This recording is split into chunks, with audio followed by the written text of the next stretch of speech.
അമേരിക്കയിൽ സർക്കാർ ഷട്ട്ഡൌൺ ഒരു മാസം പിന്നിടുമ്പോൾ കനത്ത പ്രതിസന്ധി.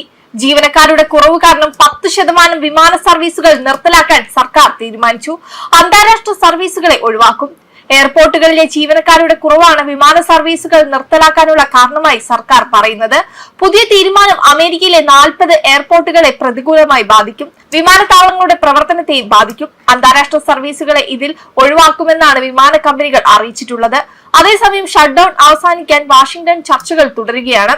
അതേസമയം അമേരിക്കയിൽ സർക്കാർ ഷട്ട്ഡൌൺ ഒരു മാസം പിന്നിടുമ്പോൾ ഭക്ഷ്യസഹായം മുടങ്ങുന്നതിനെ കുറിച്ചുള്ള ആശങ്കയിലാണ് ദശലക്ഷക്കണക്കിന് പൗരന്മാർ. ആർക്കും വിശന്നിരിക്കേണ്ടി വരില്ലെന്ന് പ്രസിഡന്റ് ട്രംപ് അദ്ദേഹം ഉറപ്പു നൽകിയെങ്കിലും സാങ്കേതിക പ്രശ്നങ്ങൾ പ്രതിസന്ധി സൃഷ്ടിക്കുന്നുണ്ട്.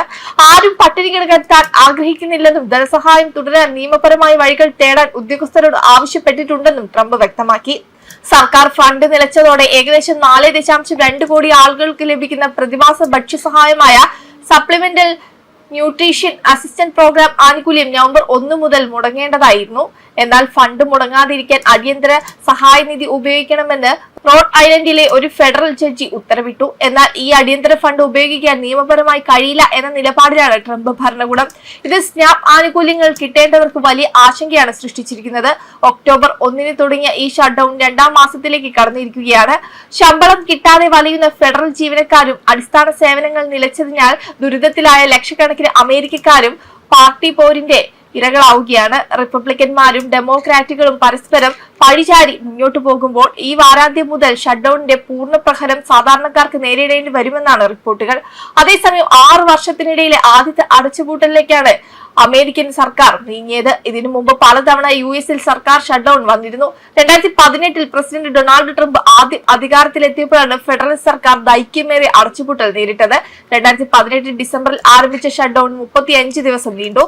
സർക്കാർ പ്രതിസന്ധി വിവിധ ഏജൻസികളിലെ 3,40,000 പേരെ പിരിച്ചുവിട്ടിരുന്നു. ഷട്ട്ഡൌൺ എത്ര കാലം നീണ്ടു നിൽക്കും എന്നതിനെ അപേക്ഷിച്ചായിരിക്കും സാമ്പത്തിക മേഖലയിലെ മാറ്റം.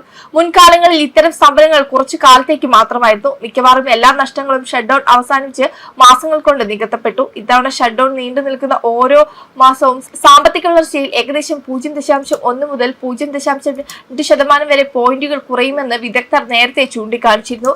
എന്നാൽ ഇവയിൽ ഭൂരിഭാഗവും തിരിച്ചുപിടിക്കാനും കഴിയും. പല മേഖലകളിലും പിരിച്ചുവിടൽ ഉണ്ടായിരിക്കുമെന്ന് സൂചന ട്രംപ് നൽകിയപ്പോൾ താരിഫുകൾ, കൃത്രിമ ബുദ്ധി തുടങ്ങിയ മാറ്റങ്ങൾ കൊണ്ട് ഇതിനകം തന്നെ തകർന്നുകൊണ്ടിരിക്കുന്ന ഒരു സമ്പദ് വ്യവസ്ഥയിൽ പുതിയ സാഹചര്യം കൂടുതൽ പ്രതിസന്ധിയാക്കാൻ സാധ്യതയുണ്ടെന്ന് വിദഗ്ധർ അന്നേ വിലയിരുത്തിയതാണ്. US-ൽ സർക്കാരിന്റെ പ്രവർത്തനങ്ങൾക്ക് ആവശ്യമായ ഫണ്ടിനുള്ള ബിൽ പാസ്സാക്കാതെ വന്നതോടെ ട്രംപ് സർക്കാരിന്റെ പ്രവർത്തനം സ്തംഭനത്തിലേക്ക് എത്തിയിരിക്കുകയായിരുന്നു. ട്രംപിന്റെ റിപ്പബ്ലിക്കൻ പാർട്ടിയും എതിർപക്ഷമായ ഡെമോക്രാറ്റുകളും തമ്മിൽ കോൺഗ്രസിൽ സമവായത്തിലെത്താൻ പറ്റാതായതോടെയാണ് സർക്കാർ ഷട്ട്ഡൌണിലേക്ക് എത്തിയത്. വെബ് ഡെസ്ക് കർമ്മ ന്യൂസ്.